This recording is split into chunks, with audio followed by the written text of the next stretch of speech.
В рамках рабочей поездки в Джалалабадскую область Марипов ознакомился и с состоянием Центра семейной медицины номер 1 Джалалабада, где обслуживаются более 1500 горожан.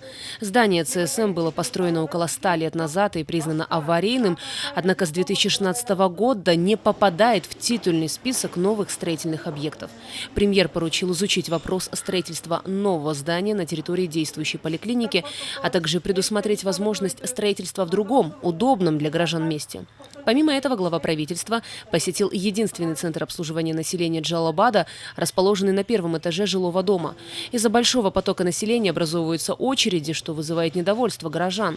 Ознакомившись с состоянием объекта, он поручил провести расчет для проведения капремонта в предлагаемом мэрией города Джалалабад здании, где ранее располагался завод.